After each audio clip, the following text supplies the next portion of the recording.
Hello guys, अभी मैं आज का वीडियो इसके बारे में सोलर के बारे में थोड़ा बताना चाह रहा हूँ कि हमने एक 3 किलोवाट का सोलर पावर प्लांट कैसे लगाया, कितना लगाया। जो देख पा रहे हैं आप, 10 सोलर पैनल है, 350 वाट के हैं। आप किसी कंपनी और ब्रांड के पीछे नहीं जाना। मैं जेनरिक प्रोडक्ट की बात करता हूँ, जो जेनरिक में कोई भी अपना ब्रांड का नाम लगा करके कुछ भी पैसा आपसे ऐड सकते हैं। तो मैं पहले बात तो जेनरिक की बात करूंगा, जिसमें कोई ब्रांड के पीछे नहीं जाना है। हम उसका सपोर्ट क्वालिटी प्रोडक्ट का देख करके ही बताएंगे कि उसमें कितनी कैपेसिटी है, कितना रियल में आता है।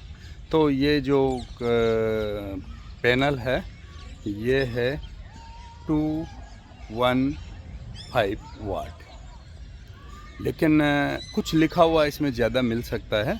अब 215 वाट है तो ये 10 पैनल है, तो 215 वाट 10 पैनल से यदि करेंगे तो 2.150 किलोवाट हो गया। मतलब 2 किलोवाट से ऊपर 150 किलोवाट ज़्यादा हो गया। तो हम 2 किलोवाट तक के पंप लगा सकते हैं। हमने 1-1 किलोवाट के 2 पंप दो जगह लगा रखे हैं, जो फाउंटेन करने के लिए कर रखा है, जो फुहारा वगैरह चलाने के लिए यहाँ पे। तो मैं इसमें दिखाता हूँ कि किस तरह से क्या है, इसमें कितना पैनल कितना वाटेज के हैं। मैं इस पे लगा हुआ लेबल को पढ़ के बता रहा हूँ कि किस तरह से क्या क्या लिखा हुआ है। इसमें मैक्सिमम पावर कैपेसिटी 325 वाट लिखा हुआ है, जो स्टिकर लगा हुआ है, जिसमें मेड इन इंडिया लगा हुआ है।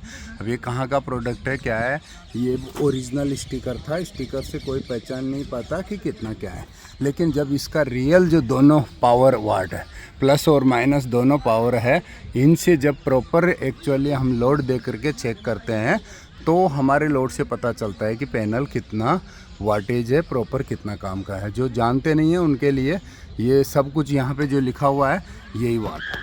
कंपनी अपना अपना ब्रांड के मुताबिक इसमें अपना कंपनी का एडवर्टाइजमेंट और नाम लिख देता है। सेल करने का अपना अपना तरीका होता है। तो मैं सिर्फ जेनरिक प्रोडक्ट की बात करता हूँ कि इसका साइज़ और प्लेट और सेल काउंटिंग करेंगे तो उससे पता चल जाता है। 1.2 वोल्टेज का हर एक सेल होता है, तो सेलों को टोटल जोड़ने के बाद कितने सीरीज कितने पैरेलल में है, इसका वोल्टेज निकल जाता है। तो यहाँ पे देख लेते हैं। तो इन्होंने 325 वाटेज लिखा हुआ है, 46.35 वोल्ट इसमें लिखा रखा है, 5.56 एम्पियर, 3685 वोल्ट, 8.82 एम्पियर और 1000 VADC और वेट 2250 kg। अब वेट तो इसमें एग्जैक्ट लिखा हुआ है, बाकी चीज़ों में इन्होंने अपने मुताबिक 33% के लगभग बढ़ा दिया, तो ये कैपेसिटी ज़्यादा हो गया। तो ऐसा कोई सरकारी प्रोजेक्ट वगैरह में इजीली बिल पास होने के लिए करना होता है, कर रहे हैं। लेकिन अभी इसमें क्लास 1 प्रोडक्ट, क्लास 2 प्रोडक्ट और क्लास 3 प्रोडक्ट है, तो इनको कैसे पहचानेंगे, वो एक क्वालिटी देखने के लिए मिलेगा आपको। तो इसके ऊपर जो कॉर्नर के जो जॉइंट है, ये जॉइंट का लगने वाला टेक्निक के हिसाब से पकड़ेंगे इसको। और ये जो इसके पीछे वाला कोटिंग है, ये डबल क्या है, ट्रिपल कोटिंग रहता है, जिसके ऊपर ऐसा कुछ भी चोट। अगला बात करता हूँ मैं इसका कंट्रोलर। तो इस तरह का ये डिवाइस होता है, कंट्रोलर है। इसकी पैनल की शेप शक्ल कैसे भी बदली जा सकती है। कवर का बॉक्स है, ब्रांड अपने अपने मर्जी से लगाता है। एक्चुअली ये इतना सा जितना दिख रहा है ना, VFD सीरीज जो लिखा है, उतना सा ही डिवाइस मेन है। और अंदर MCB और कुछ कंट्रोलर है, उससे MPPT पावर को कंट्रोल करने के लिए इस्तेमाल होता है। AC-DC कन्वर्सन का एक रोल रहता है।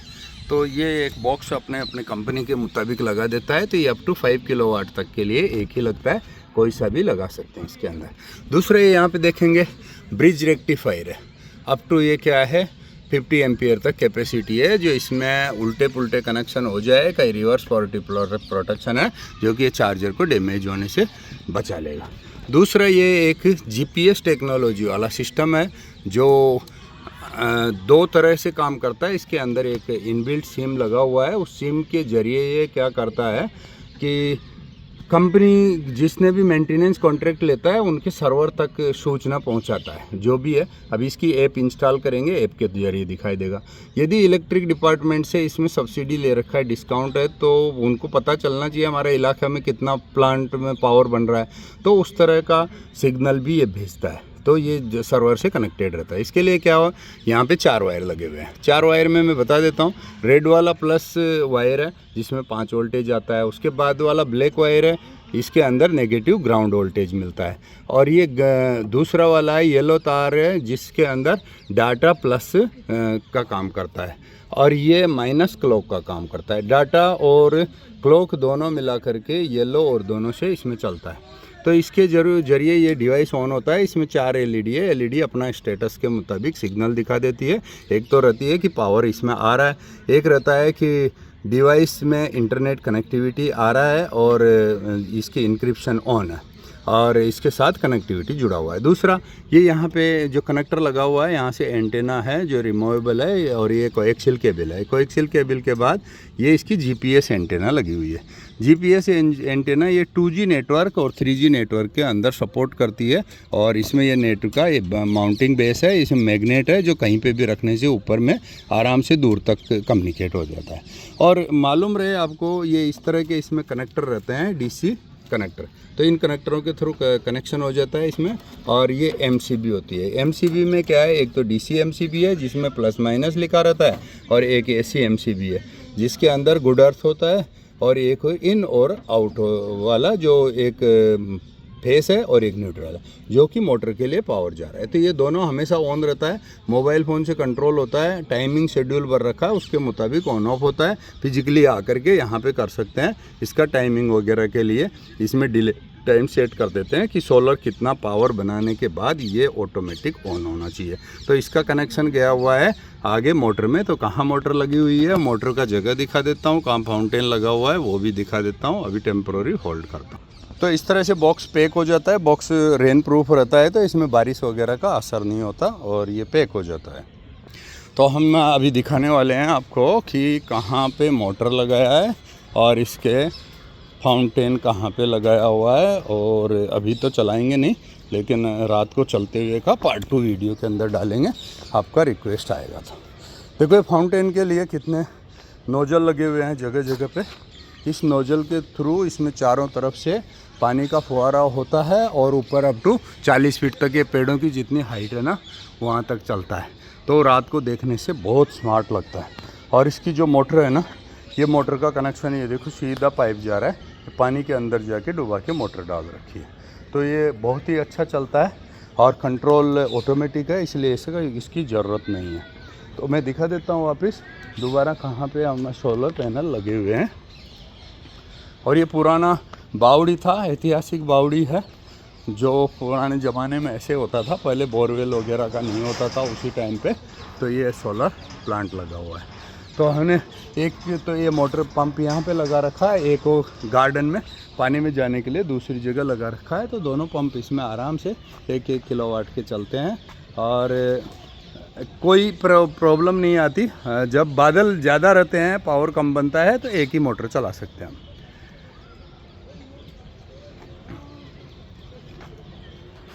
ठीक है, ओके, लाइक करो, सब्सक्राइब करो।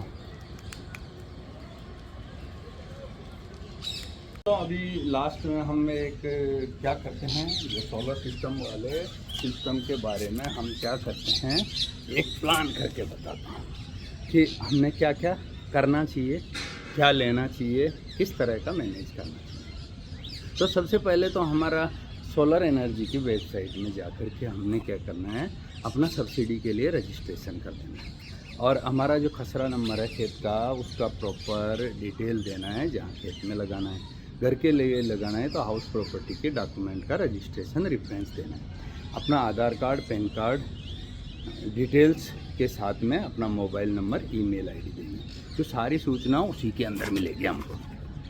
अब सारी सूचना उसके ऊपर मिलेगी, तो उसके साथ साथ ही क्या करना है हमने कि अपडेट भी करते रहना है। और अपडेट करते रहेंगे और सूचनाएं भी मिलती रहेगी। अब ये हमारे पास में साथ के साथ ही कार्रवाई करते करते हम क्या करेंगे कि सारे अपडेट ले लेंगे, जानकारी भी मिलती रहेगी अपने को और अपना काम होता रहेगा। तो मैं ये बता दूं कि अपना जो प्लान जैसे हमने लगाया, तो हमने पहले तो ये प्लान करना है कि कितना इंच का पाइप की, कितने पानी की अपने को ज़रूरत है। और पानी की ज़रूरत के मुताबिक ही हमारा जो है पाइप कितनी पानी की ज़रूरत है, तो उसके मुताबिक हम यदि ज़्यादा किलोवाट का पैनल लगाया, जैसे मैंने अभी बताया कि हमने प्लान तो लगाया 2150 वाटेज यानी 2.15 किलोवाट, लेकिन हम 2 किलोवाट तक के मैक्सिमम 2 मोटर प्लानिंग किया। लेकिन जब घने बादल होते हैं, पावर जब 50% बनता है या सुबह शाम के टाइम रहता है तो 2 चल नहीं पाएंगे, लेकिन एक पैनल एक जो है हाफ पावर के ऊपर 1 किलोवाट की मोटर हम पक्का चला सकते हैं। तो इसलिए हमारा जो जितने का हमारा पंप सिस्टम है उससे डबल कैपेसिटी का रहने से फ़ायदा ये है कि जब इलेक्ट्रिक पावर जब हमारे पास कम जनरेट हो रहा है उस टाइम पे भी एक डिवाइस एट ए टाइम चल जाए, या फिर हमारे पास कोई बैटरी चार्जिंग के लिए अरेंजमेंट कर रखा है, हमने सिक्योरिटी लाइट्स लगा रखा है जिसमें बैटरी लगा रखा है, उनको चार्ज करने के लिए भी हम साथ साथ कार्रवाई करते रहे हैं। तो अपना जैसे जैसे कार्रवाई करेंगे हम अपनी तरफ से, तो इसमें मैनेजमेंट होता रहेगा। और अब इसकी प्राइस वाली बात बताते हैं। तो सरकार अप टू 90% तक कभी कभी इसके ऊपर जोर देती है कि सब्सिडी दें, लेकिन आप यहाँ पे सोलर सिस्टम लगवा लो अपना। तो सोलर सिस्टम लगवाने के लिए सरकार जब अपना दे रही है काम और अपना काम कर रही है, तो हम भी अपना काम करना चाहिए ना। तो हमने ईमानदारी से अपना फॉर्म अप्लाई करके अपना वेट करना चाहिए। तो अभी क्या है, सरकार सब्सिडी के लिए वेट करने का टाइम दे रही है लगभग 4 से 5 साल। तो 5-5 साल यदि वेट करने की तसल्ली है तो फार्म लगा दो, 5,000 रुपये के लगभग जमा हो जाता है और आपका 50,000 रुपये से लेकर के ऊपर 5 लाख रुपए तक का जिस तरह का आपका प्लांट का है, जैसे पास हो जाता है, पास होने में 10% अमाउंट जमा करेंगे और आपका कनेक्शन लगेगा। कनेक्शन लगने के बाद जो डीलर के थ्रू आप अप्लाई करते हो वो डीलर के खाते में पैसा आ जाएगा। तो 10% पैसा देने से यदि 90% सरकार पैसा दे रही है, डीलर को पैसा दे रही है, तो आपका तो काम अच्छा हो रहा है ना।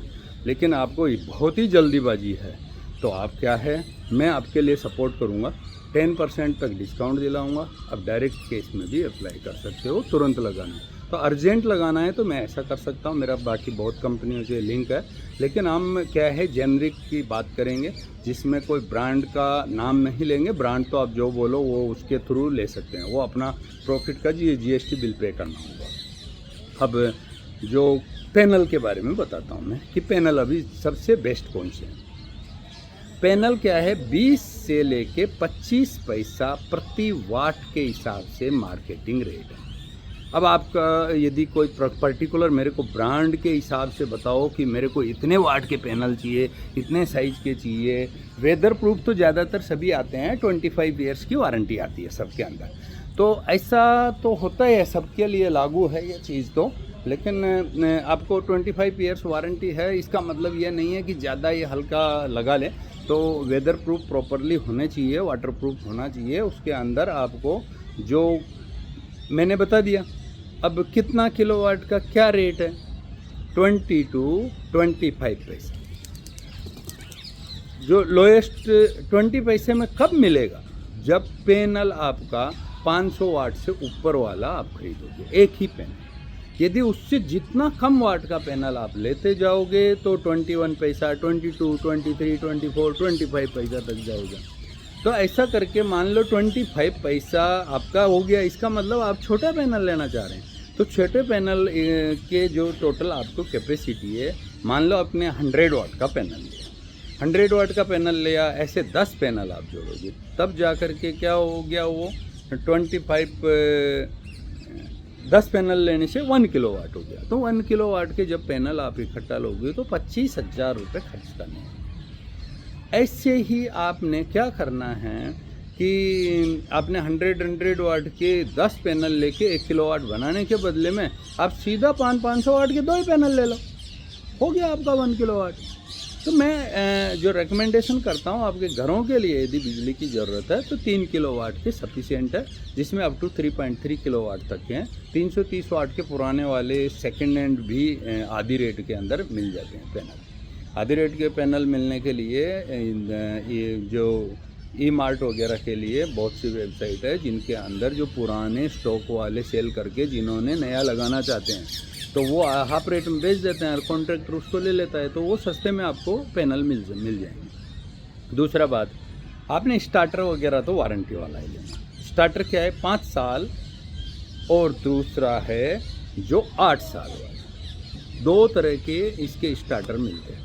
अब आपका 5 साल का जैसे आपने ले लिया वो 25,000 रुपये का मिलेगा। यदि आपने उसने 8 साल वारंटी वाले में ले लिया तो वो 30 से लेकर के 35,000 तक का स्टार्टअप किट मिलेगा उसको। दूसरा है जो इसके अंदर क्या होता है, अपने घर के अंदर यदि लगा रहे हो तो आपको DCD भी लेनी होती है। DCD भी क्या होता है, आपका इन्वर्टर जो सिस्टम है, कंट्रोलर है, वहाँ से लेकर के पैनल के बीच में जो आसमानी बिजली है वो बिजली गिर जाए पैनल के ऊपर तो आपका नीचे के इंस्ट्रूमेंट नुकसान ना हो। पैनल तो में तो नुकसान नहीं होगा, पैनल के अंदर ऑलरेडी मैंने अभी नीचे जो जहाँ पे लेबल दिखा रहा था ना वहाँ पे ऑलरेडी फ्यूज़ लगा हुआ है, तो प्रोटेक्टेड फ्यूज़ रहता है तो वो कनेक्शन काट देगा और पैनल जलने का बहुत कम चांस होता है। इसीलिए 25 ईयर्स का वारंटी दे रखा है। डैमेज की वारंटी नहीं है। आपके ऊपर आप आगे वहाँ पे 50 बंदर आकर के जंप किया और उसको तोड़ दिया, आंधी तूफान में आप मैंने फिटनेस वेल्डिंग करने वाले को प्रॉपरली काम नहीं दिया तो वो ऐसे हरकत के ऊपर आपका जा सकता है, तो पैनल ऐसा क्रैक होगा तो उसकी वारंटी नहीं है। अपने आप सूरज की रोशनी से तप के उसके ऊपर पैनल उखड़ जाते हैं और कनेक्टिविटी फेल हो जाता है, तो उस कंडीशन में आपको क्या है, पैनल फ्री रिप्लेसमेंट मिलेगा। तो जब पैनल लेते हो पैनल का सीरियल नंबर उसके बिल के अंदर मेंशन कराना बिल्कुल ना भूले, नहीं तो बाद में वो मुकर जाएगा हमारे से पैनल नहीं लिया था। और ज़्यादातर सोलर एजेंसियों में मैंने देखा है कि वो 5-10 साल काम करके अपना फर्म का नाम बदल देते हैं या जगह बदल देते हैं। तो आप ऐसे आदमी से कनेक्टिविटी जोड़ना है जिसको आप बाद में मिल सकते हैं और उससे उसकी दुकान का स्टाम्प लगा के खुद का सिग्नेचर करवाएं। हम कंपनी ब्रांडिंग को नहीं जानते, हम आपको जानते हैं। हमारा यदि 25 ईयर्स के अंदर पैनल ख़राब हो गया तो आपको रिप्लेसमेंट करके देना पड़ेगा, तो वो पक्का फिर आपको डुप्लीकेट माल बेचेगा नहीं। और दूसरा हम ये है कि आप लगा दो, लगाने का फीस सब कुछ दे दिया, हम एक सीनियर एक्सपर्ट टेक्नीशियन को बुलाएंगे और इसकी कैपेसिटी चेक कराएंगे कि जो इसमें लिखा हुआ है क्या उतनी रियल में इसका आउटपुट है या नहीं है तो हम वापस रिटर्न करेंगे, नहीं तो कंज्यूमर कोर्ट है फिर इसके लिए। तो ऐसी चीज़ों को यदि प्रॉपरली आपने तरतीब से कोई काम कर रहे हो तो कोई दिक्कत नहीं है, अच्छा हो जाता है और आपका मैनेजमेंट कर सकते हो। दूसरा बात, आपका जो इन्वर्टर्स में है, जो ये मोटर के लिए हमने बताया है, तो डायरेक्ट सोलर से पावर बना और डीसी को एसी बनाया और कंट्रोलर के थ्रू उसको या जीपीएस से अपने मोबाइल की ऐप के थ्रू भी कंट्रोल कर लिया और अपना फाउंटेन पंप वगैरह चला दिया, वाटर पंप है पानी के लिए काम ले लिया। लेकिन रात वगैरह के लिए तो काम नहीं आएगा, तो दिन के लिए काम आएगा। तो उस तरह से बैटरी सिस्टम वाले पे जाते हैं, तो ऐसा है। घरों के अंदर लगाएंगे तो वहाँ पे 3 तरह के इन्वर्टर होंगे। एक तो ऑफ ग्रिड इन्वर्टर होगा। ऑफ ग्रिड इन्वर्टर में हमारा इलेक्ट्रिक पावर सप्लाई से कोई रिलेशन नहीं है, लेकिन जब तक डे लाइट रहेगी उस टाइम पे वो आपका घर का लाइट भी चलाता रहेगा और बैटरी भी चार्ज करता रहेगा। दूसरा चीज़ क्या है, आपने देखेंगे कि आप सेकंड आता है on grid inverter. On grid inverter के अंदर क्या होता है, डायरेक्ट आपका इलेक्ट्रिक पावर की वायरिंग के साथ में जुड़ जाता है। तो दिन में जो आपके पावर जितना इस्तेमाल हो रहा है वो इस्तेमाल हो रहा है, जितना एक्स्ट्रा पावर है वो ग्रिड यानी जहाँ से जनरेटर से पावर बन करके अपने पास आया, hydraulic power plant, thermal power plant, जहाँ से भी आपका जो स्टेट गवर्नमेंट, सेंट्रल गवर्नमेंट, जहाँ से भी आपको पावर आ रहा है, जैसे कोटा में KEDL के नाम है, जयपुर में JVVNL है,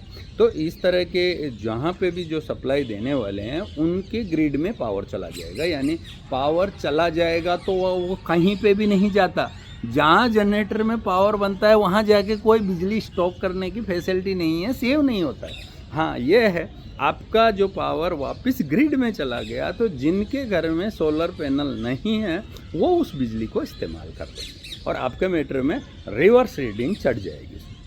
जब आप नाइट के टाइम पे आप जब पावर चला रहे हो तो आपका तो सोलर तो पावर नहीं बना रहा है, तो उस टाइम पे क्या होगा, जो आपने दिन भर में जितनी एक्सपोर्ट की है, जो बिजली बेची है, वो बिजली आप वापस ले सकते हो उसके बदले। वो बिजली तो आपके पड़ोसियों ने किसी ने इस्तेमाल कर ली, लेकिन जहाँ से भी बिजली बन रही है, कोयले से बन रही है, पानी से, हाइड्रोलिक पावर प्लांट से बन रही है, यूरेनियम से बन रही है, तो किसी भी जगह से जहाँ से भी बन रही है वहाँ का ईंधन का बचत होगा दिन में, कि वो कम फ्यूल के ऊपर वहाँ पे बिजली बनेगी। और रात के टाइम पे उनको ज़्यादा बनाना पड़ेगा, तो उस टाइम पे जो दिन में आपने जितना सहयोग किया दूसरों के लिए उतना आपको पावर मिल जाता है। यदि एक बात बता दूं, आप ये सोचो कि मैं तो सिर्फ बिजली बेचने का काम करूंगा और मैं तो खरीदने का तो काम नहीं है, मैं तो मकान में रहता भी नहीं हूँ और मैं तो 3 किलोवाट का प्लांट लगा के रख दूंगा। अब 3 किलोवाट में 3 यूनिट प्रति आवर्स के हिसाब से इलेक्ट्रिक आपकी बनेगी।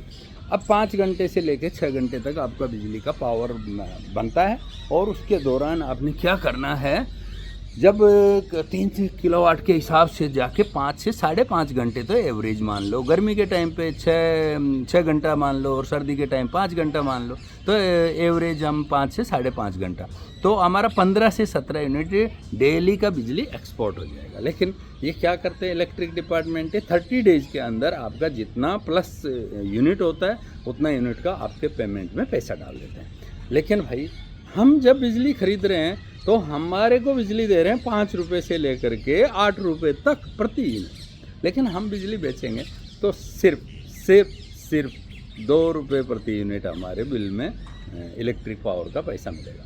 तो ये तो आप भूल जाओ कि आप बिजली बेच करके पैसे कमा लोगे और आपका सोलर सिस्टम को फ्री कर लोगे। जितना भी सोलर सिस्टम में पैसा का खर्चा होता है ना, उसका इंटरेस्ट रेट बैंक के हिसाब से जोड़े तो वो बराबर ही आएगा, उतना ही प्रॉफिट मिलेगा जितना बैंक में आपको ब्याज मिलता है। तो रही बात है कि आपने यदि कोई कमर्शियल पावर यूज करते हो, जैसे आपके दुकान है, घर के बाहर है, और उस टाइम पे आपके घर पे पैनल वगैरह लगा रखा है, तो पता है आपका जब कमर्शियल वाला इलेक्ट्रिक मीटर का कनेक्शन होता है तो उसमें 10 रुपये से लेकर के 15 रुपये प्रति यूनिट की बिजली आती है। यदि आपने अपना प्लांट लगा रखा है और आपके मान लो डीप फ्रीजर चलता है दुकान के अंदर और कोई लोड पड़ता है, तो वहाँ पे बहुत फ़ायदे वाली चीज़ है, 15 रुपये की बिजली 2 रुपये की, यानी आपको बेचने के बदले में वहाँ पावर को यूज करते हैं, तो ज़्यादातर पावर यूज कर लो। तो ये तो जो ऑन ग्रिड इन्वर्टर के बारे में बताया कि किस तरह से क्या क्या होता है, और पहले ऑफ ग्रिड बता दिया जिसमें इसका कोई रोल नहीं है। अब ऑन ग्रिड के नुकसान और फ़ायदे में से बात कर लेते हैं। पहले वाले में बता दिया, इसके अंदर कोई नुकसान भी तो होगा नहीं। मान लो दिन भर आपका ग्रिड में पावर ही नहीं है, तो आपका ग्रिड में बिजली नहीं जाएगी। पहले वहाँ से पावर आती है, तब हमारा इन्वर्टर स्टार्ट होता है, फिर वो एक्सपोर्ट करता रहता है। जैसे पावर कट हो गया, हमारा इन्वर्टर एक्सपोर्ट करना बंद हो गया। किसी कारणवश महीना में 3 दिन के लिए आपका मान लो ग्रिड एब्सेंट होता है, मतलब आपके घर में बिजली नहीं आ रही है बाहर से, ऑन ग्रिड इन्वर्टर लगाया हुआ है, तो उस कंडीशन के अंदर आपको क्या होगा सिचुएशन, आपका बिजली बिल्कुल नहीं बनेगी, ना तो घर के लिए नहीं बनेगी, ना बेचने के लिए नहीं बनेगी, कुछ भी नहीं बनेगा, आपका ब्लैकआउट रहेगा घर में। तो ये चीज़ जानकारी आपको यदि किसी ने नहीं बताया होगा तो मैं बता रहा हूँ जो चीज़ मैं जानता हूँ, बाकी कोई ऐसा बताने वाला नहीं मिलेगा जल्दी से। तो ऐसी चीज़ को यदि आपको कॉन्सेप्ट समझ में आता है, मेरी वीडियो अच्छी पसंद आ जाए, तो आपको सब्सक्राइब भी करना चाहिए, लाइक भी करना चाहिए, कमेंट भी करना चाहिए, अपने दोस्तों को शेयर करना चाहिए। समझ में नहीं आया तो कोई ज़रूरत नहीं है, कोई लाइक मत करो, शेयर मत करो, दोबारा मेरी वीडियो कभी देखो भी मत। अब नेक्स्ट वाली बात बता देता हूँ कि जब आपको मैंने बता दिया ऑफ ग्रिड इन्वर्टर क्या होता है और ऑन ग्रिड इन्वर्टर क्या होता है, तो भाई कहीं ना कहीं आपको कोई ना कोई सेलर्स वगैरह ने ऐसे भी बोला होगा कभी कि हमने सुना है कि आप तो कभी कभी हाइब्रिड इन्वर्टर का नाम सुना होगा। हाँ भाई, होता है हाइब्रिड भी होता है। हाइब्रिड के अंदर क्या टेक्नोलॉजी होती है, बैटरी भी होती है, सेम ऑफ ग्रिड इन्वर्टर भी होता है, ऑन ग्रिड इन्वर्टर भी होता है, और दोनों को फैसिलिटी मिला करके हाइब्रिड टेक्नोलॉजी तैयार करते हैं। अब हाइब्रिड टेक्नोलॉजी तैयार करने के बाद क्या हो जाता है, आपका सबसे पहले आपकी घर की रिक्वायरमेंट को पूरा करेगा, पहली जरूरत। वैसे ऑप्शनल सेटिंग होती है उसके अंदर, सेटिंग के बारे में मैं एक वीडियो पहले बना चुका हूँ, इन्वर्टर की सेटिंग्स क्या होती है, उसके अंदर आप देखोगे तो सब चीज़ें समझ में आ जाएगी। मेरी प्रीवियस वीडियो है जिसके अंदर सोलर इन्वर्टर में सेटिंग्स किस तरह से और क्यों आवश्यक है, क्या क्या करना पड़ता है, उसमें ये चीज़ मिलेगी। लेकिन फिर भी मैं बता देता हूँ, जो बाय डिफ़ॉल्ट फैक्ट्री जो सेटिंग करके देता है वो बता रहा हूँ। सबसे पहले आपके घर की बिजली की आवश्यकताएं पूरी करेगा जो सोलर पावर आया है उसमें। आवश्यकताएं पूरी होने के बाद बचा हुआ जितना पावर है उसको क्या करेगा, आपकी बैटरी को चार्ज करेगा। अब बैटरी को चार्ज किया और आपकी घर की आवश्यकता पूरी हो गया, उससे ज़्यादा तो पैनल लगा नहीं सकते, इन्वर्टर में उतनी कैपेसिटी की आती है। जब दो चीज़ें हैं, घर की आवश्यकता आपकी मान लो कम है, आपने प्लांट 3 किलोवाट का लगा रखा है, आपके घर में 1 किलोवाट का लोड है, तो आपके 2 किलोवाट का तो पावर एक्स्ट्रा हो रहा है ना। तो 2 किलोवाट हो रहा है तो 2 किलोवाट का क्या करेगा, पावर चार्जिंग करेगा। पावर चार्जिंग करेगा, बैटरी में पावर चार्ज करता है। अब बैटरी में पावर चार्ज करेगा तो 2 किलोवाट क्या है, 3 किलोवाट भी बैटरी चार्ज करेगा। लेकिन आपके पास 2 ही किलोवाट बच रहा है तो 2 किलोवाट से चार्ज करेगा। अब 2 किलोवाट से बैटरी चार्ज करने के टाइम पे फास्ट चार्जिंग मोड में इन्वर्टर रहेगा। फास्ट चार्जिंग मोड के अंदर क्या होता है, एम्पियर होते हैं उसके 30 से लेकर के 60 एम्पियर एवरेज जो बैटरी सर्किट है। अब बैटरी सर्किट के अंदर किस तरह के बैटरी होगी, मान लो आपका इन्वर्टर 12 वोल्टेज का है, 24 वोल्टेज का, 48 का है, फिर इसके बाद 96 वोल्टेज के आते हैं और यही ज़्यादातर चलते हैं।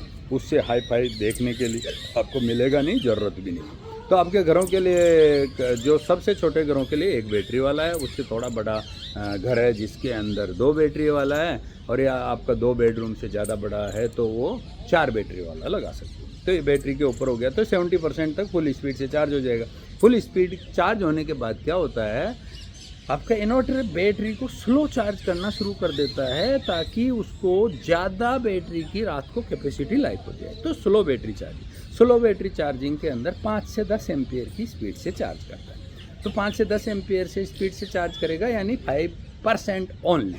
अब 5% में 2 किलोवाट से मान लो पहले सोलर चार्ज हो रहा था आपका, 3 किलोवाट की उसकी चार्जिंग मैक्सिमम कैपेसिटी थी बैटरी सर्किट की, तो वो क्या करेगा, 30 वाट से ही सिर्फ चार्ज करेगा। तो 30 वाट से चार्ज करता रहेगा। अब 2 किलोवाट का, 1 किलोवाट का घर में लोड रियल में चल ही रहा है और आपका 2 किलोवाट का बैटरी चार्ज हो रहा था। और उस टाइम पे आपने क्या किया, जब वो ट्रिकल मोड में चला गया, बैटरी को बेस्ट चार्जिंग के मोड में चला गया, बैटरी चार्ज हो चुकी है 70% से अबव, तो उस टाइम पे 5 एम्पियर से जब 30 वाट का चलेगा तो 30 वाट के बाद में 1970 वाट का पावर कहाँ जाएगा, वो पावर आपका ग्रिड में सेल करना शुरू कर देगा।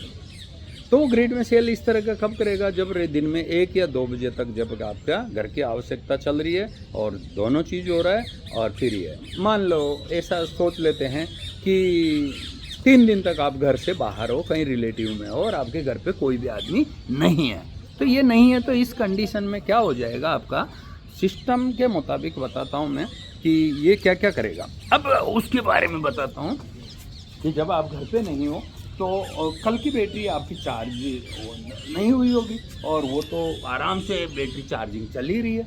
अब बैटरी चार्जिंग चल रही है और कल की डिस्चार्ज नहीं हुई, रात की मामूली थी, तो सुबह जब 1 घंटा पावर मिलेगा, 3 किलोवाट का पूरा बैटरी चार्जिंग के लिए मिलेगा, तो बैटरी चार्जिंग आपकी 1 घंटे के अंदर हो जाएगी। जब 1 घंटे में बैटरी चार्जिंग हो जाती है आपकी, तो बैटरी चार्ज होने के बाद में 1 घंटे की बैटरी चार्ज होने के बाद घर में तो आपका कोई खास आवश्यकता नहीं है, स्मार्ट सिक्योरिटी सिस्टम है, तो उसके अंदर आपको क्या हो गया, तुरंत आपका पावर को ग्रिड में सेल करना शुरू कर दिया। अब महीना के 30 दिन तक, 1 तारीख से 30 तारीख तक ग्रिड में पावर सेल करता है। आपने मान लो 10 दिन तक ऐसा पावर सेल कर दिया, तो अगले 20 दिन के अंदर उस पावर का इस्तेमाल कर सकते हो, नहीं तो फिर वही 2 रुपये प्रति यूनिट आपको मिलेगा।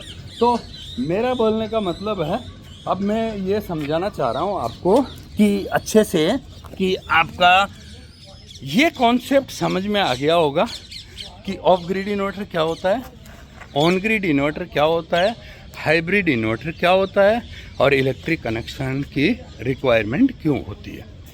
तो छोटा सा आखिरी में मैं एक स्टेप और बता देता हूँ, जिसके मुताबिक ये है मैटर कि आपको, यदि आपके घर में पहले पुराना कनेक्शन है तो हो सकता है 0.5 किलोवाट का आपके पास सोलर कनेक्शन चल रहा होगा।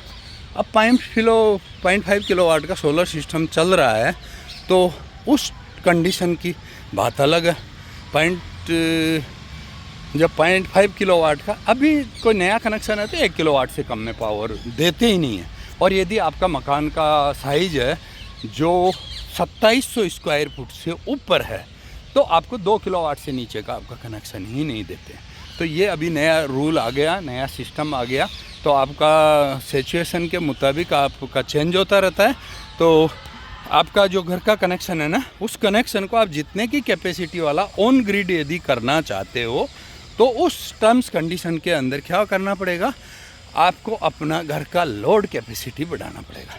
अब लोड कैपेसिटी बढ़ा दोगे, आपका 3 किलोवाट लोड कैपेसिटी कर दिया आपका, तो मीटर का रेंट तकरीबन 190 रुपये प्रति किलोवाट के हिसाब से चार्ज लगता है।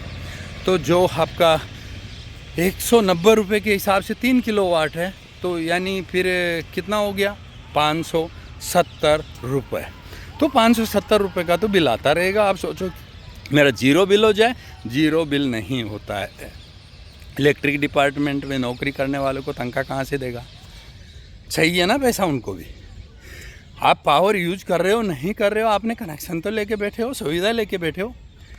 अब रही बात 3 किलोवाट तक के लिए, जैसे राजस्थान सरकार में मैंने देख पा रहा हूँ कि पहले 50 यूनिट फ्री थे, अब 100 यूनिट फ्री हो गए। अब 100 यूनिट तक का जो पहले 50 यूनिट था तो 50 यूनिट से ऊपर चार्ज जाते ही पैसा लगता था और 50 यूनिट तक नहीं लगता था। अभी वाले में क्या किया, उसका जो सरचार्ज सर्विस चार्ज है वो भी बंद है। तो 3 किलोवाट तक के जिनके कनेक्शन है उनके अंदर वो चीज़ें फ्री है, तो वो जब तक है जब तक तो फ़ायदा उठा लीजिए।